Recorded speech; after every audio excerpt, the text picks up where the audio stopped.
MP చిన్ని గారిని కూడా సూటిగా ఒకటే ప్రశ్నిస్తా ఉన్నాం. మీరు శ్రేయాస్ మీడియా సంస్థతో కుదుర్చుకున్నటువంటి డీల్ ఎంత? 25 కోట్ల, 30 కోట్ల, 35 కోట్ల?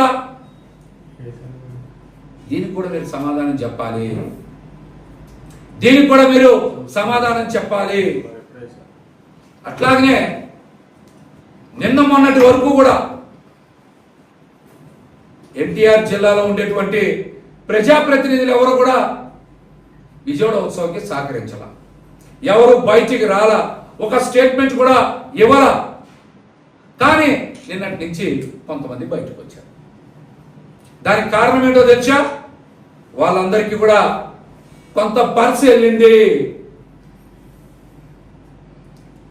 కానీ విజయవాడలో ఉండేటువంటి 2 ఎమ్మెల్యేలు మాత్రం ఆ పర్సు తిరస్కరించారని కూడా బయట మాట్లాడారు.